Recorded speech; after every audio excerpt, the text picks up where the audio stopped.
श्रीं ह्रीं क्लीं ग्लौं गं गणपतये वरवरद सर्वजनं मे वशमानय स्वाहा।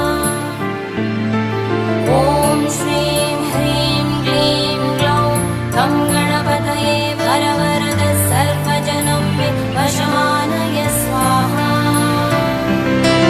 ॐ श्रीं ह्रीं क्लीं ग्लौं गं गणपतये वरवरद सर्वजनं मे वशमानय स्वाहा।